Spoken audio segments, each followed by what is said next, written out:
My Teacher Sleeps in School by Leatie Weiss. And the publisher is Puffin Books. Okay. Goodbye, called Mrs. March. I'll see you all tomorrow. Mrs. March went back into the school and everyone began walking home. That must be Mrs. March. I think the teacher sleeps in school, said Molly. I think she stays there all night long. What a dumb idea, said Gary. Teachers don't sleep in school. Mrs. March does, said Molly. She's always there when we come, and she's always there when we leave. I think the classroom is her house. Why don't you ask her, dared Gary. I did once, said Molly, and she just laughed and laughed, but she didn't say yes or no. But where would she sleep? Said Gary. Where would she eat? Let's look around the room for clues tomorrow, said Molly. Maybe we'll find out. Let's see. Okay.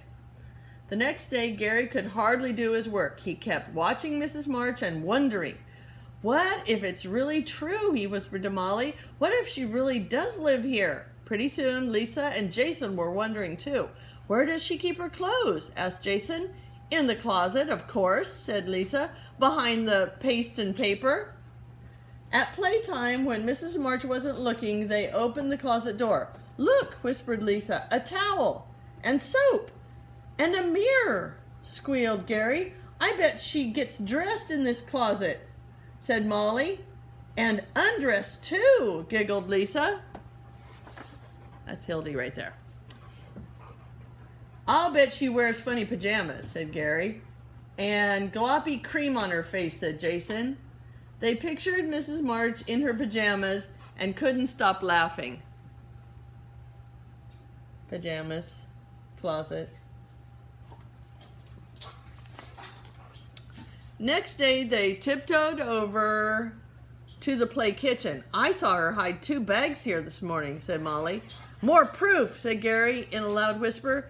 It's paper plates and napkins and lots of forks and spoons. She must be having company. I see cake mix and eggs in the bag, whispered Lisa. She must be baking a real cake. I think she cooks her supper here every night, said Molly. The oven is only make-believe, said Jason.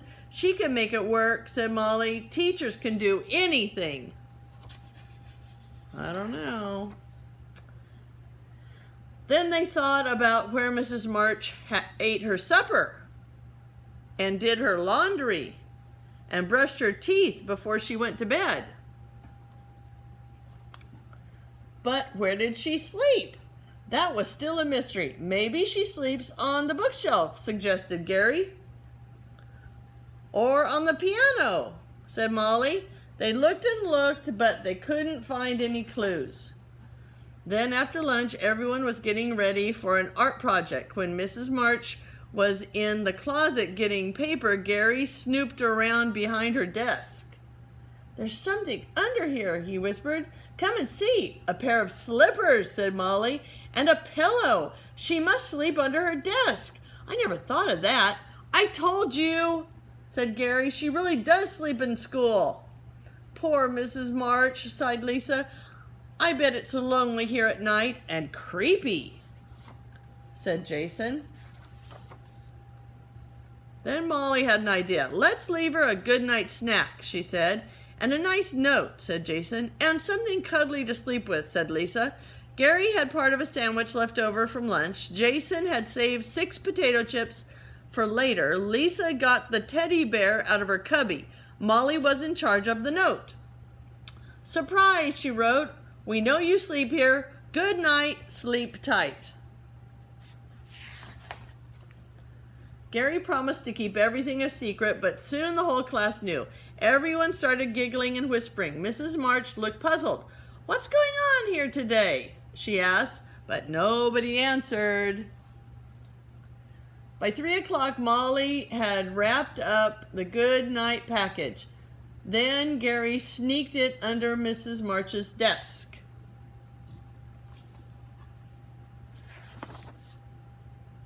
The next day, everyone got to school early. They could hardly wait to hear what Mrs. March would say. But all she said was, "We're going on a mystery trip today." And she wouldn't tell them where. Not even a hint.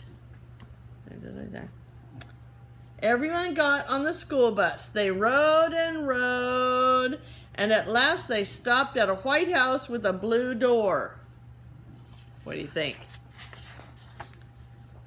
"This is where I live," announced Mrs. March. Gary looked at Molly, Molly looked at Lisa, and Lisa looked at Jason. Then they followed Mrs. March inside. Mrs. March showed them where she cooked her supper, kitchen, and did her laundry, and brushed her teeth before she went to bed. Her bathroom, huh? "And this," said Mrs. March, "is where I sleep." "Every night?" asked Molly. "Every night," said Mrs. March.